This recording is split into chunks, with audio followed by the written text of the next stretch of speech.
Welcome back to an instant reaction edition of the Night Report podcast. I'm your co-host Mike Broadbent. Joining me once again is my co-host Richie Schneiderite. Richie, we lost another of our top players on the Rutgers basketball team. Paul Mulcahy announced this morning that he is entering the transfer portal. This is something that I know we've all been kind of at the edge of our seats regarding Paul because he hasn't made some kind of formal announcement. I'm told that this wasn't something that was in the works like all offseason. This is something that happened fairly recently. Everybody around the program was expecting him to return until, honestly, this week. Like, things changed in the last few days. Talk about what happened with the Paul situation, and then we'll kind of talk about how big of a loss this is to the team next year. Yeah, so we got word, I want to say about a week ago or something like that. Started posting on the board, hinted as much as we could. End of the day, I know some people weren't happy with the way we hinted stuff, but you can't burn the source. You do what your source says for the most part. So we did the right thing, posted about it. And everyone's first reaction to Paul entering the portal is like, fucking NIL. Goddamn NIL. Are you kidding me? Like, this guy, blah, blah, blah. This isn't, not if it's 100% of why he's leaving, I would say about 10% of that reason is NIL. The majority it is because he was criticized by the fan base and he didn't like being criticized by the fan base. He had some struggles this year. I think that's pretty obvious, whether it be because of the shoulder injury or not. It's a pretty well documented injury. I'm sure it affected his game a little bit, but you could see him visibly upset on the court at times. And whether it be the losses adding up, the injury, getting attacked on Twitter by an entire fan base. It went Indiana at one point to the point where he deletes his social media completely. We've heard Paul say that multiple times in the past. And now he just wants to change the scenery to end his career. If you want my overall thoughts on it, I don't know what you think is going to happen. You're a high major college basketball player. You're going to get criticized anywhere you go. Are fans nowadays a little bit more unruly, and just a little bit more like active because the way social media is, you can just tweet at whatever player it is. Look at Jimmy Butler. Jimmy Butler was on social media playing audio messages he was getting from fans. Like, that's just the way it is. And if you want to be a high major college basketball player, I'm sorry, but you got to kind of deal with it. Like, this is like, you're running away from it, like, approach. The accessibility to celebrities in general is easier now than it ever was. And this is like, Rutgers fan base is not any less vicious than any other fan base. I'd say it's pretty tame overall. Like, sure, I have no doubt that there were people who booed him at times. I have no doubt that there were people who sent him terrible things in his DMs. But there was just as many people encouraging him and trying to boost him up. And at the end of the day, like, he was a very emotional player, and sometimes that created awesome moments on the court. But I think more often than not, it created negative moments. Like, if we're just looking at like some of the stuff he did on the court, like, he almost lost a game for us at Indiana, fighting a guy on the sideline, fighting a player. Like, he tripped players on the court multiple times. Like, every time he went to the hole and didn't get a call, he was screaming at the refs or like looking in astonishment that he didn't get the call. How many times did he get called for flopping, which is something you never see? Like, anytime he'd make a mistake, he'd be like screaming or slamming the ball on the court. If he made 2 or 3 bad plays early in a game, he was just moping the whole time. Like, I have no doubt that it was extremely difficult to play, especially the last few years, at the high major level in any sport. But at the end of the day, like, you are responsible for your actions on the court. And I'd say that if people were reacting negatively, it's not because of the way he was playing on the court. It was the way he was acting on the court. And don't get me wrong, we are going to miss Paul Mulcahy as a leader, as a player. Like, you can't really replace a fifth-year senior this late in the process who's so ingrained in the culture, so ingrained in the playing style. Like, he knows what the coach is looking for at all times. But to think that, these criticisms came out of nowhere, I think is naive too. Like, if people were criticizing you, there's probably reason behind it. Yeah, that's all I'm saying. He had some really high highs and some really low lows. If he made a contested layup or a contested shot, that was it. That was the spark he needed, and then he'd go off for like a little tangent of a couple assists, couple buckets here or there. If he missed he smoked a wide open layup at one point, and then that was it. Like, he goes on to miss the next 4 layups, and it's like, well, what are you doing? Like, you're shooting questionable shots now. Like, relax a little bit. It was, like I just said, high highs and low lows. But want to go back to the fan base thing. Like, if I know people I see people on our board saying that they're like, our fan base sucks, and it's like, dude, this is nothing compared to any other fan base. Like, look at you go to Alabama on their website last year when they lost a game. Holy shit, they're gonna torch the town. Yeah. Like, do you remember Trace Jackson Davis coming out and just like showing some of his DMs? Like, he just literally had like pages and pages full of DMs from people giving him shit. Mm-hmm. Like, Rutgers is fairly tame compared to some of the blue bloods. Like, if you were to mess up a game in the NCAA tournament, like for a team like Kentucky or Indiana or Duke or North Carolina, like, you are going to get this tidal wave of crazy people coming at you. Rutgers people will do the same, but it's not like nearly the volume or the veracity. Like, and I'm not in his DMs, I'm not in his mentions. Like, I don't know what he received, but at the same time, like, I see that as a very weak excuse to leave a school you've been at for 4 years. I can totally understand if it's a Cam Spencer type situation where he's here for a year, he gets these crazy NIL offers from the gray area of college recruiting, and he ends up getting a huge paycheck. That to me makes sense. But being unhappy with the way people treated you, like, I don't know, like, that doesn't sit well with me. No, I agree. I'm gonna say this in the nicest way possible. It's just a soft move. Like, that's a soft thing to say. Like, it's ugly. It's not, and that's how you're gonna end your Rutgers career. You were one of the culture changers, so to speak, and now it's like this kind of tarnishes your legacy a little bit.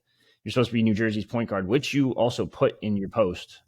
You can't be New Jersey's point guard not playing for a New Jersey team. So unless you're going to Seton Hall or Monmouth or Rider, which you're probably not going to any of those, sounds like right now Illinois and St. John's are the favorites. I know I saw Zagoria just post Kentucky, Michigan State, someone else. So it's like you're not New Jersey's point guard anymore. Like, and then on top of that, you really weren't New Jersey's point guard at the end of the season either. Like, I'm sorry for criticizing you again, but like you fell off on the end of the season, and you got replaced by a true freshman in Derek Simpson, who stepped up pretty big. I know they were still losing games, like they lost. I mean, goddamn, you lost to Hofstra. But yeah, it is what it is, and I think I'm kind of moving on, I guess, from this a little bit. I don't think it's that hard to replace him. I think the new lineup is going to be fast. It's going to be completely different. Like, now you're not going to be able to replace. He might not start or play as many minutes as he had, but you're not going to replace him in the rotation this late with a player that's comparable. Like, if he's your sixth man, and he's your fifth best starter, you're not going to replace that in the portal at this point. No, but I do think at the same time the tempo is going to be completely different. He slowed up the game a lot for Rutgers. Yeah, like it was boring basketball, to be honest with you. It was slow paced, and they weren't really scoring either, so that wasn't helping. But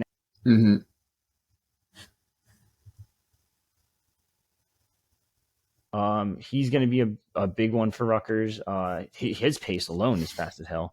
Adding Gavin Griffiths, adding Cliff running the floor more, which he already does, I guess, at this point. But and then Mawat Mag, when he's healthy, maybe he could slide down to the 3, and you could put Griffiths at the 4, or vice versa, and you can kind of mix and match this lineup a little bit more now. And that was the big question mark. Like, we really didn't know where Paul was going to be slotted. I kind of put him at the 3 just because of his height and everything, but he wasn't being able to guard threes. Like, that's another thing. His defensively, he wasn't the best. I know everyone's gonna be like, look at his steal numbers. Like, stop using steals as the go-to stat for defensive stuff. It's not anywhere near the top stat. Like, but they're maybe not going to replace him, so to speak, as a passer, as a facilitator. But I don't know. I think that this is going to be a completely different looking team this year. It will, and I don't want it to sound like we hate Paul. Like, I would love to have Paul back. He was a great Scarlet Knight in the end.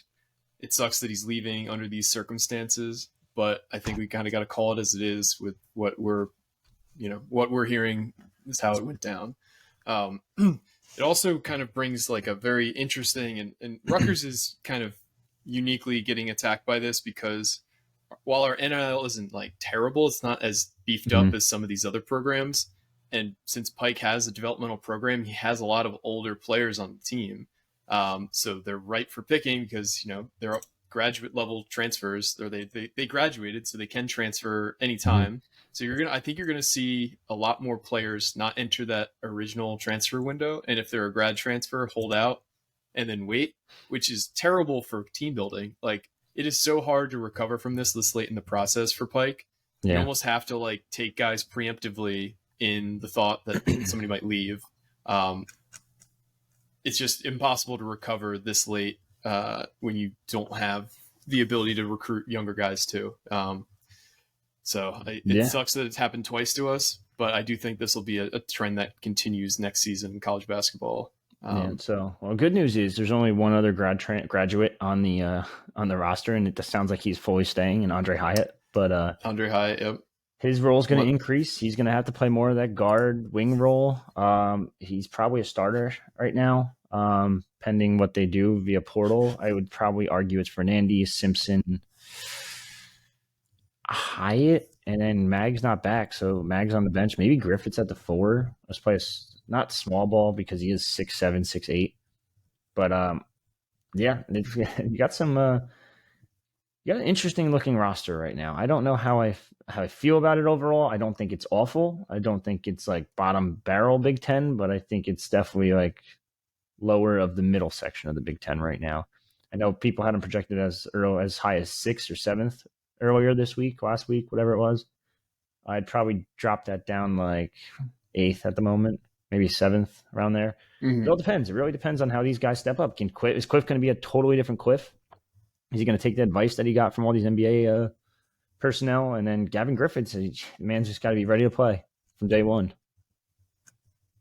Yeah, no, we're unfortunately going to need contributions from our younger guys this year. Yeah. We're going to need serious contributions from Gavin. JaMychal Davis, we probably were thinking redshirt, but now he's going to have a place in the rotation most likely. Antonio Chol was a guy that was getting a lot of hype last year, but now he redshirted. Thankfully, but now we're going to need some contributions from him. And we're going to need to add more players. So how do you see this roster taking shape the rest of, assuming that it's, the guys we have on the roster right now don't leave and there isn't some kind of another unforeseen incident. How do you see this roster getting rounded out over the next couple weeks, I guess? So I'm looking now, you got 4 scholarships available. I'm going to go right now, not really out on a limb, but I'm going to go out on a limb and say that you're probably going to get an experienced big man from college. And the heavy favorite right now would be Emmanuel Ogbol, a JUCO out of Monroe College. He was on an official visit, I want to say a week ago, 2 weeks ago, whatever it was. I forget the exact date, but he was on an official visit recently. Staff really likes him. Watched his tape quite a bit. He did suffer a couple injuries at Monroe College, but he's good to go. He's super athletic, man. He's offensively, I think he's still a little challenged, but defensively, like he's a monster down low. Like he has a crazy long wingspan. He's ripped. Isn't afraid to play bully ball. Good rebounder. Great footwork for a defensive guy, and it kind of allows Woolfolk to kind of still develop too while you have this guy now. Backing up Cliff, who maybe he's not going to play a ton of minutes behind Cliff because Cliff's still probably going to play that 30 minutes. But this guy could come in for a year, sit behind Cliff, and then battle it out with Woolfolk for that starting job in 24, 25, and then and Lathan Somerville as well too. So I think that's going to be one addition. So that fills 1 scholarship. You still have 3 left. You need guards and maybe a wing. So Ogbol, if I'm reading this correctly, he is got 3 years of eligibility left. He was a freshman last year. Yep. So he averaged, let's see, he averaged 8.2 rebounds. Go on. I don't think they're crazy good, are they? No, he averaged 12.3 points per game, 8.2 rebounds per game. Mm-hmm. He had 49 blocks on the season in 22 games. So he averaged over 2 blocks a game. Mm-hmm. He shot almost 70% from the field. Free throw shooting, he shot around 50%. So that'll be an area he needs to work on. But it sounds like this is a similar player to Cliff in the sense that he's primarily just a guy who can score inside the key. Mm-hmm. Like you said, he's super athletic. He's super young. He's from Nigeria. I don't believe he's been playing organized basketball for very long. So this is a kid who probably has a lot of upside. And you just got to hope that he can learn from Cliff as a fellow big man from Nigeria. I'm sure they'll have a lot in common, and a lot of they'll probably get pretty close pretty quickly. But yeah, Well, they're going over there as well. So a lot of people forgot about that. I think they're going to. Are they going to Nigeria? I forget. They're going to Senegal and okay. Portugal. That's what it was. So there's an interesting backstory with him, Emmanuel Ogbo. He's started playing organized basketball in 2018. He started working with one of the Nigerian trainers over there. I actually spoke with them recently, the training group, and they actually they've lived in Asbury Park, and they've also lived in Kearney. So there's some connections. They're still in Nigeria right now training athletes. They have partnerships with several notable former professional guys, including OCU Manura, who's part of their group that kind of helps them get guys over from Nigeria to play organized football. And basketball. No, and both. Oh, both. Okay. Yeah, they do both. So the story behind him, really quick, is that David Agoa is from Nigeria. He is international player, brought in by the Raiders for a workout, signed with the Raiders back in I forget what it was. I don't even remember when it was, to be honest. A couple of years ago, maybe a year ago or something like that. He not even a year ago, 6 months ago. Am I reading this wrong? I'm reading this completely wrong. Excuse my whatever I just said. May 5th, he signed with the Raiders. Jeez. Via the international pathway, which is like a new path for the guys to go from overseas to the NFL to either the NBA, whatever. So they trained him, and he was actually sitting in on one of the workouts, and he went up to the trainers and he's like, "Hey, there's this guy from my hometown. I don't know like if he plays like any sports or anything, but he's huge. Like you guys got to get him in here and playing either basketball or football or whatever." And just so happened it worked out really well. And now he's a basketball player. He goes back to the U.S., plays a year at JUCO, figures out the game a little bit more, and here we are. He's got a scholarship to Rutgers, and was on an official visit, a week ago, 2 weeks ago. And the only other team that knew about him was Seton Hall, who was also down the street from Monroe. So interesting. Yeah, it's definitely an interesting background there, but there's a little more to it too, which I'll dive into in the next couple of days. But yeah, crazy background, crazy defender. He's got decent touch around the rim, it looks like. Good bounce, very powerful, but just very raw. So I mean, that's the big issue there. But let him and Woolfolk battle it out for that backup spot, and then kind of go from there, I guess. Yeah. Regarding the rest of the roster, though, obviously we want to add more than just a big man. We probably need at least one guard, maybe more like 2 or 3. Yeah. So are you hearing any specific names, or just that the staff knows it's a priority and that they need to come up with? Because I know obviously the Joey Hart kid from Indiana, they're looking at a lot of different options to round out this roster. Are you hearing any specific names, or just, like I said, that they know they need to? So, I mean, I'll just start with the Joey Hart situation. I posted this on the board the other day. So if you're not on the board, number one, you're missing out. So you fucked up, because we had a free trial till fall camp last week. Side note, shout out to like the 60 of you that signed up. That was awesome. Like a 2-day span. I was like, holy shit. Like, who are you people? But yeah, anyway, so Joey Hart wants to stay kind of close to home, to his hometown of Indiana. He's right around the corner from Bloomington. Indiana is reaching out, but it doesn't sound like they're going to offer scholarships. So now the situation goes back to Kentucky, who has like 7 scholarship players currently, which is, like you said it off pod, and it's kind of insane for Kentucky to have 7 kids on scholarship. And it's even crazier that if you look at their scholarship distribution, 5 freshmen, 2 sophomores, that's it.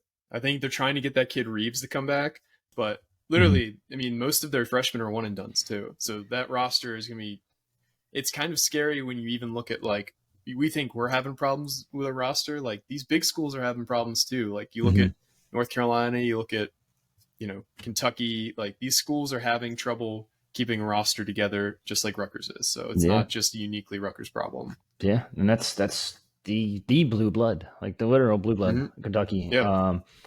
So yeah, mind you, if sounds like he's on a visit this weekend, I believe. If he does get an offer from Kentucky, that's it. Moot point, doesn't matter. He's staying there, going to Kentucky. It's not too far from Indiana. Whatever. If he doesn't go to Kentucky, that's where Rutgers' chances are a little bit. The staff is pushing to get him on campus. I was speaking to someone yesterday who thinks they can get him to campus and get him on a visit, and then they can kind of sell the family, sell him on how the staff, the culture, how they're going to take care of him, like basically family. I know it's far away, but he can go home whenever he wants, all that good stuff.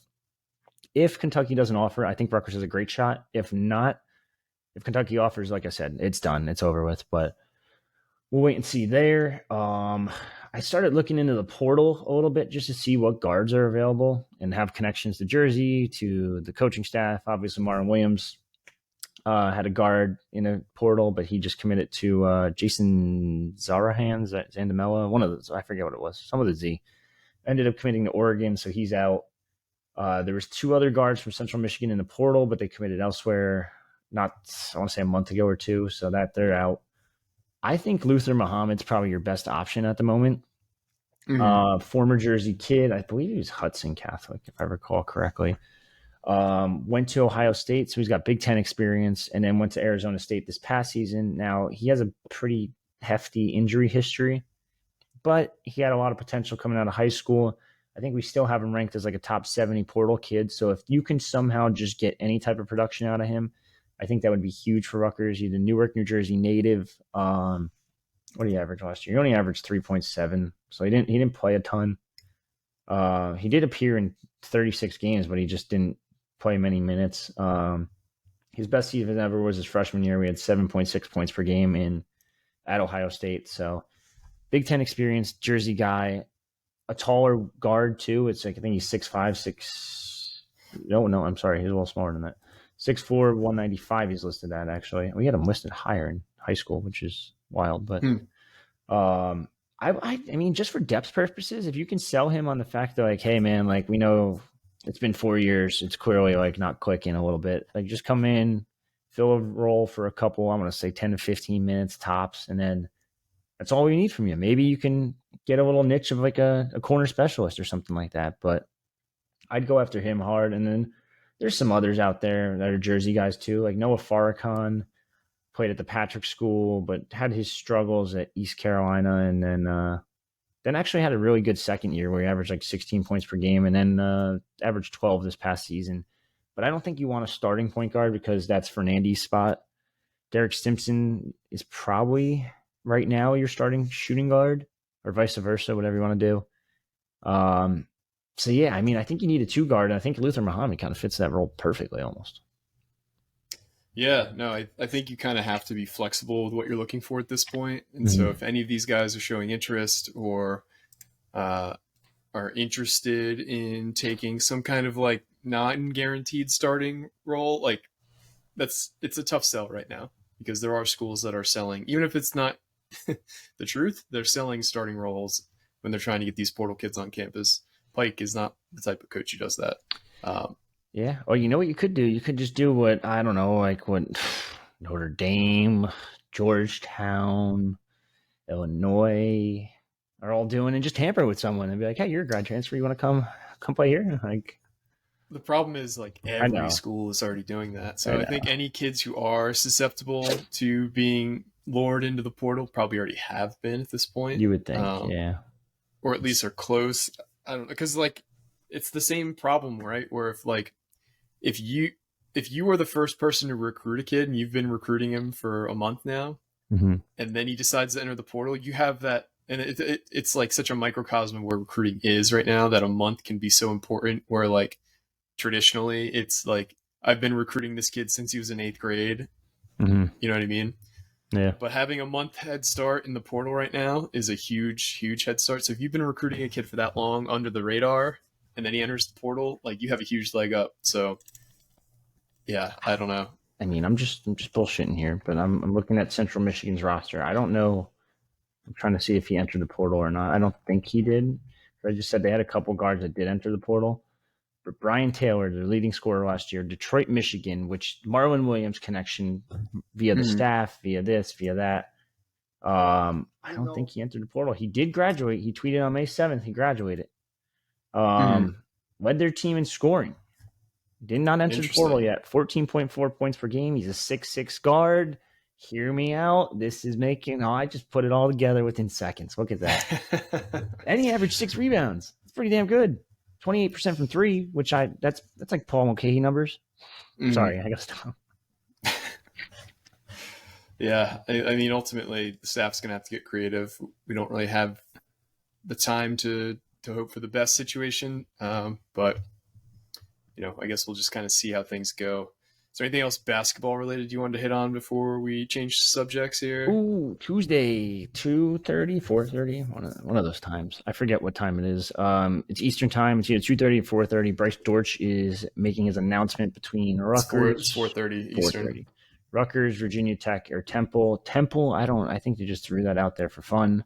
Virginia Tech was supposed to get an official visit from him. They did not, so we'll see what happens there. But I don't anticipating him going to campus this weekend. And Rutgers is the fresh, recent official visit. I already put my future cast in. You guys already saw.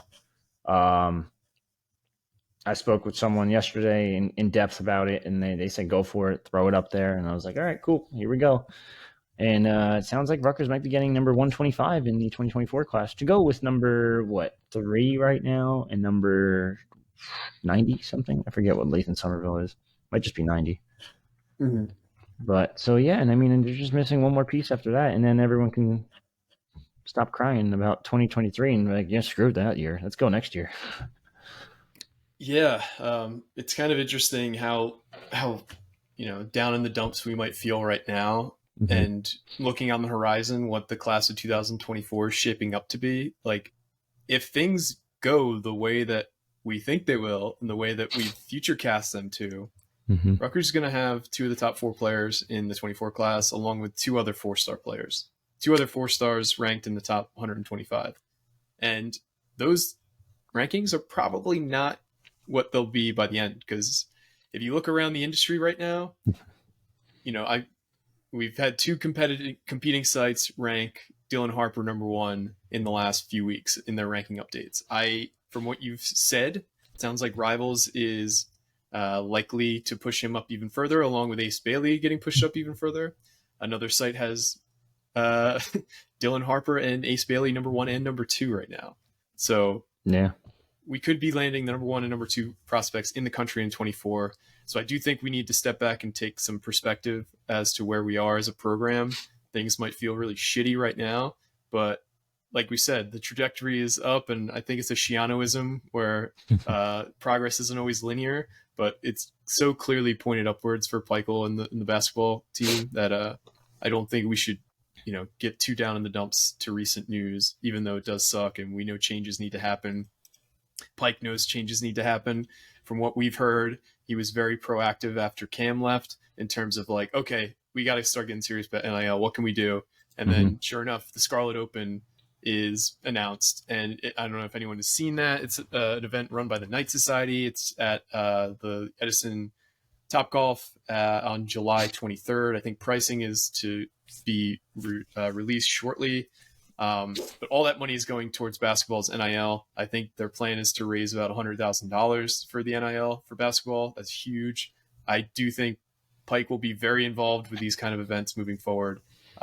So stay tuned to that, because I think he understands now how the game's played, and he's adaptable if nothing else. Like every time Pike has encountered a new obstacle, he changes his thought process on it and tries to adapt. So yeah. Kind of touching on that, like Jacob Young leaves, sky's falling. It didn't fall. Montez Mathis left, and maybe not the sky was falling. Maybe it was just like, all right, whatever for that one. Eugene Amaruyi leaves at like midnight because he's bored. He just wants to post an Instagram thing at like 12:02. He leaves. Everyone's like, oh no, what are we going to do? Ron Harper Jr. steps up, becomes a star. Miles Johnson leaves. Can Cliff step up? I don't know. He's too skinny. Blah. He can't play in the Big Ten. He can't guard Kofi. He fouls too much. Yeah, blah, blah. Now he's probably the second best center in the Big Ten currently. So yeah, like let's be honest. Like they've always replaced it. They replaced Eugene with Yaboa, who was a fucking perfect fit. Jacob Young's defensive capabilities were phenomenal, but he left, and you get Caleb McConnell, who's the 2-time Defensive Player of the Year in the conference. And like I just said, Cliff is just, no offense to Miles. Miles is a great player in his own right, but Cliff is just a better fit for this game. And so he's always found someone that was always better. So I'm not too concerned. I mean, like I said before, I'm not making this a giant hate fest, but I think Pike and crew are going to find someone very suitable to help, or someone's going to step up and replace the contributions that Paul had. Yeah, I agree. It's just to be seen who, because we all also forget how big of a improvement a lot of these players can make between year one and year two. Like, I expect a big improvement from Derek Simpson this offseason. Oh, Like, yeah. he showed flashes at the end of the year. They kind of know what he can do now, and he's a guy who he's he was experiencing 15,000 person crowds for the first time ever last Mm-hmm. year. He was coming in facing off against guys who had 4 or 5 years in a weight training program in college. He's now had a full year in that program. I think you're going to see the biggest improvement on the roster from Derek Simpson next year, and you're going to need it because we need help from our guards a lot next year. Yeah. I mean, he had struggles. Don't get me wrong, but Yep. but add some weight to him. He was a true freshman. True freshman that, like you said, didn't play like the big name schedules at Lenape and like other schools. So let him get out there. I really think Michael Davis might be a pretty solid piece after all. I know I wasn't the biggest fan of his commitment when he was first taken, but I keep watching more and more of him, whether it be these AAU tournaments or like some of his high school tape, and he's going to be a solid player. Maybe not like a super contributor year one, but he'll be a really solid player for them. So, Yep, I agree. Let's move on to football. So we were the first to report that Rutgers was showing interest in a new transfer portal target who entered the portal 2 days ago. He's a tight end from Maine. His name's Shawn Bowman.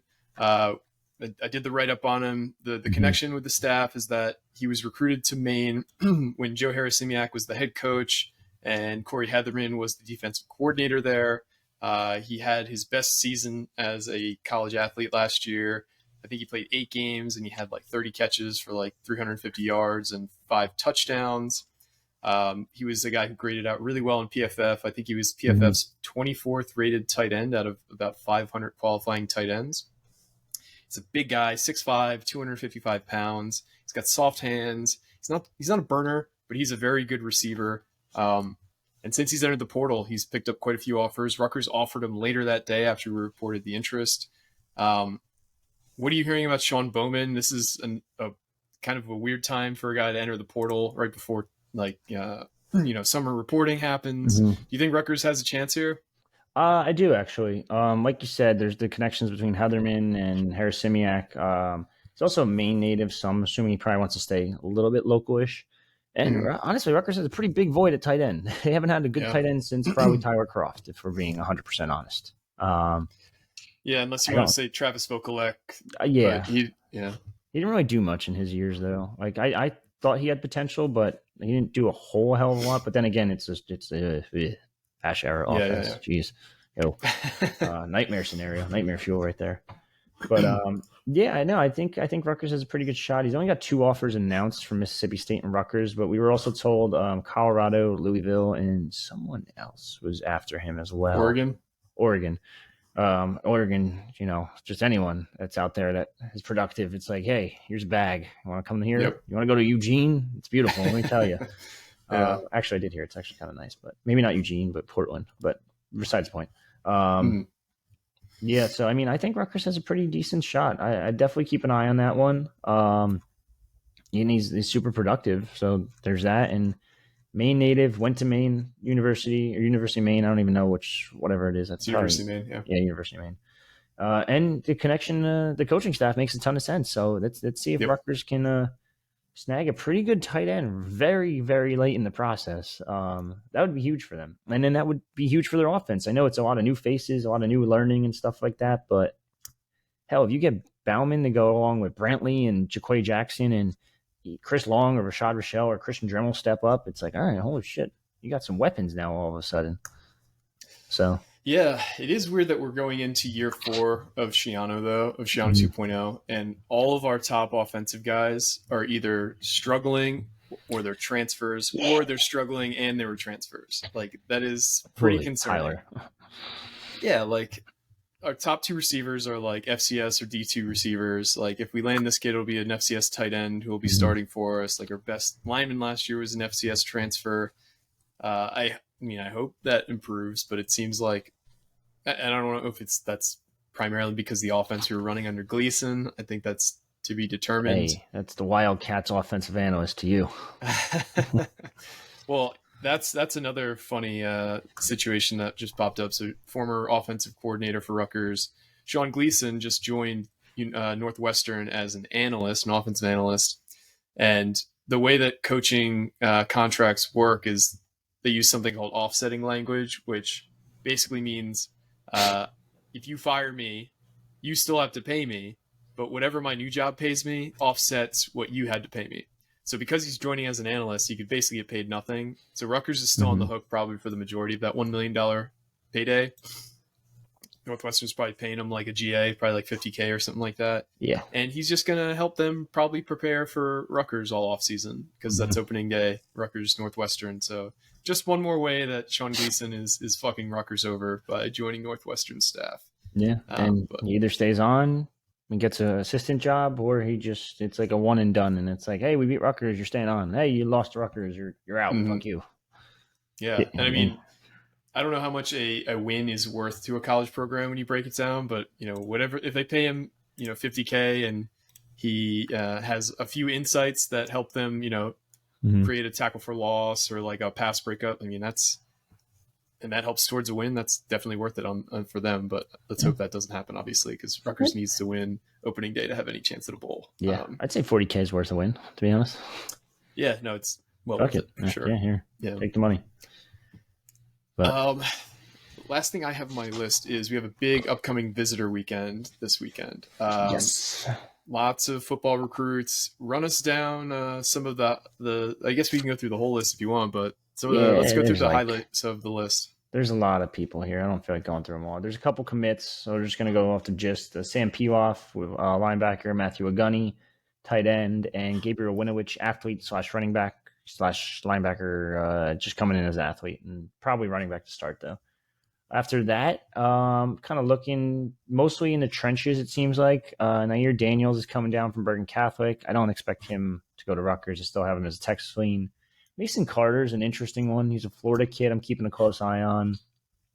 Defensive end, I believe it's Jacksonville, Florida, but I could be wrong on that.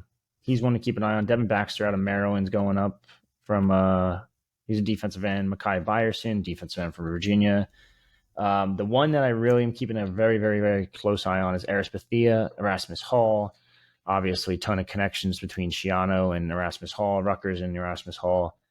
It seems like anytime they have a Power 5 prospect, Rutgers is right there near the top, if not landing the E-Hall prospect.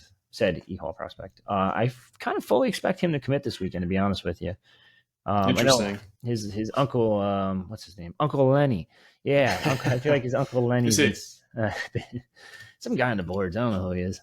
No, his Uncle Lenny has been pushing Rutgers on these kids for quite some time over in that New York area, and sounds like this one's going to be the start of something. So keep a close eye on him. There's a Georgia duo in Trayvon Maddox and Antonio White who are coming to campus. Trayvon Maddox is the true definition of athlete. Like, he plays running back and safety for his high school program. Also wrestles, runs track and field, and Rutgers is looking at him as a linebacker. So this man can just basically do just about anything.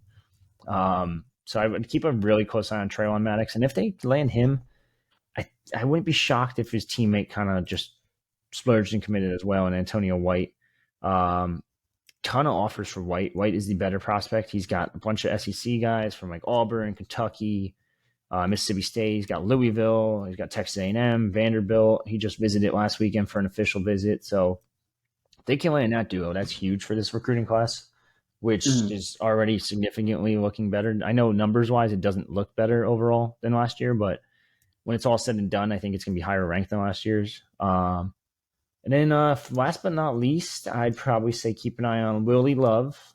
I don't expect him to commit because he does still want to take some more visits, but I think he's going to delay those visits till fall, but Rutgers is in a good spot there. Dakari Gilly, a safety / DB out of Florida, University Christian High School, and Jamari Howard, who is a former Michigan State commit. So he came to campus for the spring game. We were putting on the boards. He was a Michigan State commit when he was on campus. He is no longer a Michigan State commit. I was talking to the Michigan State site yesterday, and he was actually supposed to take an official visit there this weekend, East Lansing. And they're like, "Hey, did you hear anything?" And I was like, "Yeah, no, he's going to Rutgers. Like, I'm fully convinced. Like, I know for a fact he's going to Rutgers this weekend." Mm-hmm. They're like, "Oh, what? How the staff over here didn't know?" And I'm like, "Mel Tucker, buddy, it's just yikes." Keep chopping, Mel. Yeah, Keep chopping. seriously. But Loser. yeah, getting him on campus is huge. Now, mind you, I'm being told it's really going to be hard to keep this kid out of the Sunshine State. He's going to Florida the weekend after, going to Florida State the weekend after that, and he's working on a visit to Miami as well. So, general consensus is 3 Florida official visits, 1 to New Jersey. Kids from Florida, I feel like we know where this one's going a little bit. Yeah. Yep. But yeah, that's for the most part, that's it. Jack Hines, offensive lineman, keep a close eye on. Owafami Ajiboye. That might be the best pronunciation I've ever done of that name. Battle between Virginia, Northwestern, Rutgers there. Northwestern's next week, Rutgers this week. Montel Johnson is one to keep an eye on. It's Boston College, Kansas, Rutgers. He named Rutgers a favorite back in the spring, but it kind of tailed off a little bit. Now they're back in the race again. So we'll see if they can lock him up this weekend and beat out Lance Leipold and Jeff Halfley. What a fucking group right there. Yeah. Yeah, no, we'll see. A lot of visitors. That's over under. Let's do an over under on the amount of commits you expect coming out of this weekend. I'll set it at 2.5. Over under. Ooh, that's a good one. Are we talking just like this upcoming week, like after, like is there a time limit to this? Because I'm thinking down the line they could add like 4 of these guys. I'm thinking. Let's say by Wednesday of next week, how many of these kids are committed to Rutgers? I'm gonna go under 2.5. I'm gonna go under. I think it's only going to be 2, to be honest. But I do think like they're tracking really well for Jack Hines, who doesn't want to decide till late summer. They're tracking really well. I think the only one I'm keeping a close eye on this weekend is Aris Bethia. The rest could commit. There could be a Lumen Brothers situation where they're going into the weekend and they're like, "Hey, we want to commit," and it's like, "Oh wait, hold up, holy shit, let's get a graphic." Yeah. So it's possible, but I think Willie Love down the line commits to Rutgers eventually. Yeah, I think they have a good shot at a couple of these kids, but by next Wednesday, I'm going to go with only 2. No, that's fair. I know that you also put in a future cast for Willie Love at some point. Yeah. And if he still wants to take visits, obviously you feel good about him ending up at Rutgers, but maybe not after this weekend. But, those things can change. Some guys, have seen all they need to see when they visit, and they just want to shut it down, and that's not something that you can anticipate. So yeah, he's got some work to do off the field. So let's just put it like that. And if that gets figured out, I think he'd be a commit very quickly. Interesting. So. All right, so we ran through a lot. Is there anything we missed that you wanted to touch on before we head out? Not that I can really think of. It's going to be a relatively quiet weekend. Shiano golf outing on Monday, so we get to talk to Greg. If you guys have any questions, put them in the YouTube comments, the message board. DM me on Twitter. My DMs are open. DM on Instagram. If whatever you're listening to this on, just shoot me a comment at Rutgers Rivals on one of the social media platforms. We'll ask Greg anything within a reason. I'm not going to ask like stupid shit. I plan on showing him how to drive on Monday. I will say I am in the outing. I got to force him going. I'm not going to lie. My uncle is a pretty good golfer, and that's my scramble partner right there. So, it's hopefully we win this thing. And then, if you see the night report sign, take a picture with it, tag us in it, and maybe you'll just get a T-shirt mailed your way from the night report. Ooh. So nice. Yeah.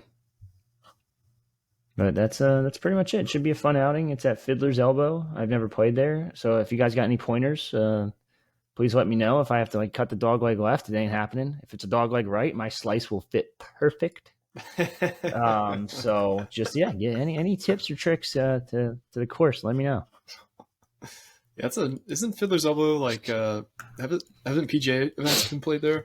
That's a good question. I know it's in Bedminster. So I'm gonna say I don't know, but I know it definitely was not cheap. So yeah, but it's a very good cause, and they got like 54 holes, I think, too. So it's gonna be a lot of golfers. So when I win this thing, it's gonna look even more impressive. Yeah, well, good luck to you, and good luck to anybody else who's competing on Monday. It should be a great event. I know it's for charity, so it's a great cause as well. Want to thank everybody for listening. Thank everyone for rating and reviewing us. We're close to our 3,000 subs on YouTube. I mean, some people want free stuff. A lot of people don't, apparently, though. What's going on there? But what are we at? I guess we'll get there eventually. I think we're at we're about 20 people away from doing that giveaway. So if you haven't already, you need to sub to the YouTube channel. It's just Rutgers Football 1 on YouTube. If you haven't, a lot of you have reviewed the pod at this point, and we really appreciate that. But if you have not, I just hope you do it at some point. I know I'm lazy. I procrastinate with everything too. But we need you on there. We're the highest rated Rutgers podcast. We really appreciate you for that. But we want to grow that lead, because we've seen in basketball, you get a 10-point lead, you can't sit on that lead, because that lead becomes 5 points at some point, and then the momentum shifts one way. We want that momentum going forward. We want to be, without a doubt, the highest rated Rutgers podcast. So get on those ratings and reviews. 117 right now, and we're only winning by 16 points. So get some more reviews out there that's for Apple. At least. I don't know about Spotify or anything, but yeah, the YouTube, man. Come on, it's free. Yeah. You don't have to do anything. All you got to do is click a button. That's it. Mm-hmm. It's right here. It's somewhere down there. Yeah, it's somewhere around here on the screen. Yeah. Anyway. So I hope you guys all have a great weekend. We will see you when the news drops. If that's this weekend, I don't know if we'll be on, but hopefully, hopefully no news drops. Yeah, let's cut it down to maybe Sunday, okay? And then we'll figure it out. All right, guys. Well, this has been another edition of the Knight Report podcast. Signing off.